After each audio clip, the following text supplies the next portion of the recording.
నమస్తే, welcome to our channel. నేను మీ సిరి. గుంటూరు కారం ఈ సినిమా అయితే రోజుకు అంటే ఫస్ట్ నుంచి సినిమా స్టార్ట్ అయినప్పటి నుంచి కూడా ఈ సినిమా ఉంటుందా అని చెప్పేసి చాలామంది అయితే అనుకున్నారు. ఫ్యాన్స్ అయితే చాలాసార్లు కూడా పోస్టులు పెట్టడం జరిగింది, అసలు సినిమా ఎక్కడ ఏంటి షూట్ జరుగుతుందా లేదా అని. ఎట్టకేలకు సినిమా అయితే షూట్ జరిగింది, సాంగ్స్ కూడా బయటకు వచ్చాయి, కొన్ని విమర్శలు కూడా ఎదుర్కొంది. అయితే ఇప్పుడు ప్రస్తుతం త్రివిక్రమ్ గారి ఈ సినిమాలో కొన్ని పంచ్ డైలాగ్స్ అయితే ఉన్నాయి. అంటే జగన్ సర్కార్కి ఆపోజిట్గా ఉన్నాయి, పవన్ కోసం ఈ డైలాగులు రాశారని ఒక చర్చ అయితే జరుగుతుంది. అయితే అవి ఏంటి, ఎలాంటి డైలాగ్స్, అసలు ఎందుకు ఇలాంటివి ఉన్నాయి ఈ సినిమాలో అని మనతో పాటు చర్చించడానికి ఉన్నారు సీనియర్ పొలిటికల్ అనలిస్ట్ అంకమరావు గారు. నమస్కారం సార్. నమస్తే అమ్మా. సార్, మీరు వినే ఉంటారు గుంటూరు కారం. ఫస్ట్ నుంచి కూడా ఈ మూవీ షూటింగ్ అప్పటి నుంచి కూడా కొన్ని జరుగుతూనే ఉన్నాయి, ఉంటుందా ఉండదా అని చెప్పేసి. అండ్ ఈ సినిమా వచ్చేసి త్రివిక్రమ్ గారు డైరెక్టర్ అండ్ మహేష్ బాబు గారు హీరో. అది అతడు సినిమా తర్వాత క్రేజీ కాంబినేషన్ అని చెప్పేసి అనుకున్నారు. సో ఈ సినిమాలో ఏంటంటే జగన్ సర్కార్కి వ్యతిరేకంగా పొలిటికల్ డైలాగ్స్, పొలిటికల్ పంచ్లు ఉన్నాయని చెప్పేసి, ఇది ఏంటంటే పవన్ కళ్యాణ్ సార్కి బూస్టప్ ఇవ్వడానికి అని చెప్పేసి ఉన్నాయి. సో ఇది నిజమే అంటారా? అంటే ఒక సినిమాలో పొలిటికల్గా ఉంటాయి, వాళ్ళకి ఆపోజిట్గా అని చూసుకోవచ్చా మనం అలా? ముందుగా త్రివిక్రమ్ గారి గురించి మాట్లాడుకోవాలంటే మాటల మాంత్రికుడు, ఆయన పేరే మాటల మాంత్రికుడు. చక్కని సంభాషణలు, అవి అన్ని రకాల సంభాషణలకి రాసి ఆయన ప్రజల్ని ఆలోచించేసే విధంగా కూడా ఉంటాయి. కొన్ని సంభాషణలు మనసుకు హత్తుకునేలా ఉంటాయి, కొన్ని ఆనందడోలికల్లో తేలాడుతూ ఉంటాయి. మంచి హాస్య చతురత ఉన్నటువంటి రచయిత కూడా, అన్నీ మిళితమై ఉన్న వ్యక్తి కాబట్టి అందరూ అతన్ని గురూజీ అని సంబోధిస్తూ ఉంటారు. నాకు తెలిసినంత వరకు వివాదరహితుడు అతను. వివాదాలు చాలా దూరంగా ఉంటాడు. తన చిత్రాలను తను చేసుకుంటూ వెళ్ళిపోతూ ఉంటాడు. రాజకీయాల మీద పెద్ద ఆసక్తి ఉందని చెప్పైతే నేను భావించట్లా. ఇప్పుడు అట్లాగే మహేష్ బాబు గారు కనుక తీసుకుంటూ ఉంటే మీకు ఒక ఉదాహరణ కూడా చెప్తాను. మహేష్ బాబు గారికి ఉత్తమ నటుడిగా వచ్చిన సందర్భంగా అప్పుడు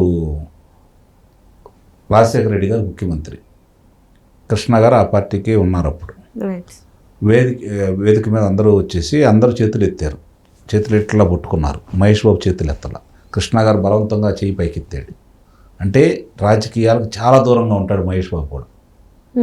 వాళ్ళ బావగారు ఎన్నికల్లో నిలబడి, అక్కడ ఆయన ఎన్నికల్లో నిలబడ్డాడు కదా గుంటూరు లోక్సభ స్థానానికి 2 సార్లు ఆయన అక్కడ నిలబడటం కూడా జరిగింది కదా.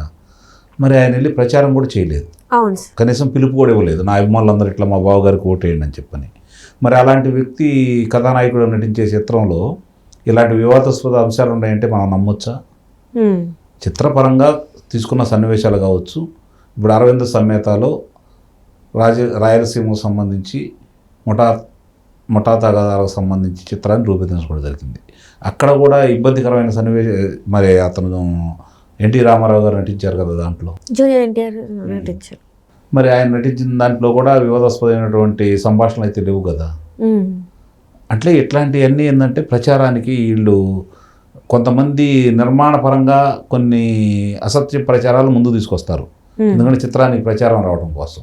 దాన్ని వ్యతిరేక వర్గం వాళ్ళు కూడా దాన్ని తీసుకొస్తూ ఉంటారు. అంతిమంగా ఏంటంటే ఇవి జనం నోట్లో నానటానికి, జనానికి ఎక్కువగా దగ్గర కావడానికి ఇలాంటి ప్రచారాలు ఉపయోగపడుతూ ఉంటాయి. అందుట్లో సహజంగానే ఇప్పుడు మంచి అగ్రకథా నాయకుల్లో మహేష్ బాబు గారు కూడా ఒకళ్ళు కదా ఈరోజు తెలుగు చిత్ర పరిశ్రమలో. కాబట్టి ఆయన నటించే చిత్రం, అలాగే అగ్రదర్శకులు, నిర్మాణ సంస్థ 3 కలిసి చేస్తూ ఉన్నాయి. కాబట్టి ఇలాంటి వదంతులు రావడం అనేది సహజమే. నా అనుభవం ప్రకారం వాళ్ళతో నాకు పరిచయం కూడా ఉంది.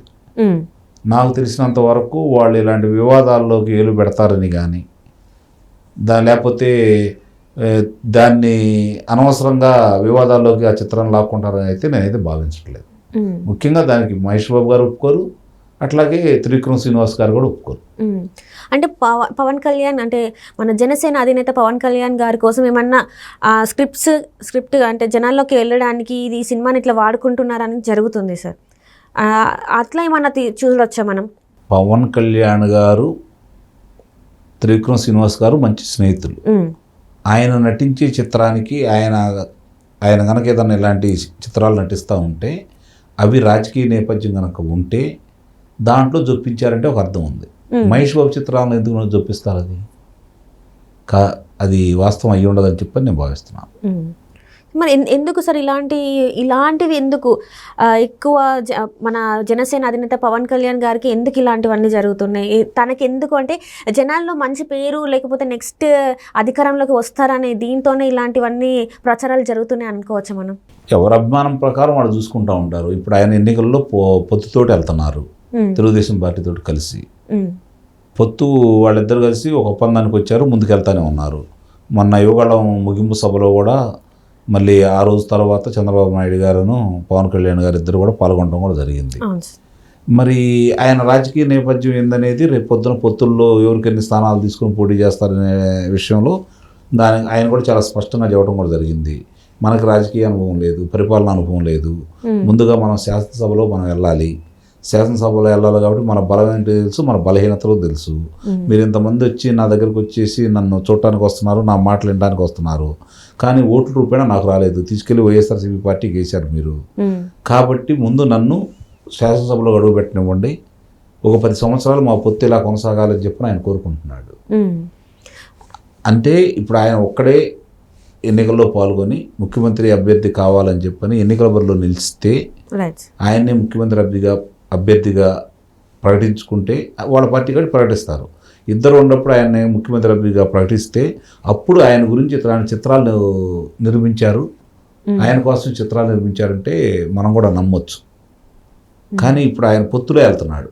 ముఖ్యమంత్రిగా చంద్రబాబు నాయుడు గారికి మౌనం అర్ధంగీకారమే అన్నట్టు ఈయన కూడా ఒప్పుకున్నట్టే దాన్ని భావించాల్సింది. అందులో సందేహం కూడా ఏం లేదు. ముఖ్యమంత్రి అభ్యర్థిగా చంద్రబాబు నాయుడు గారిని చూపిస్తున్నాడు ఆయన కూడా. మన లోకేష్ బాబు గారు కూడా బహిరంగంగానే చెప్పడం కూడా జరిగింది కదా. కాబట్టి అంతర్గతంగా వాళ్ళు పొత్తులో వెళ్తున్నారు. వాళ్ళు తీసుకునే స్థానాలను బట్టి రేపు పొద్దున ఇప్పుడు నిజంగానే చిరుసగం పంచుకున్నారు అనుకోండి, ఎవరికి ఆధిక్యత ఉంటే వాళ్ళని ఆ రోజు ముఖ్యమంత్రి అభ్యర్థిగా అనుకుంటారు. లేదంటే రేపు పొద్దున మనకు కావాల్సింది 89 స్థానాలు కాబట్టి ఆ దాంట్లో కనుక ఏదన్నా ఉంటే అంటే 88 అయినా సరిపోతాయి అనుకోండి. కానీ మామూలుగా ఒకళ్ళు సభాపతికి వెళ్ళిపోతారు కాబట్టి 89 స్థానాలుగా ఉన్న దాంట్లో 50-39 వచ్చినాయి అనుకోండి, పంచుకుంటారు, అధికారాన్ని పంచుకుంటారు.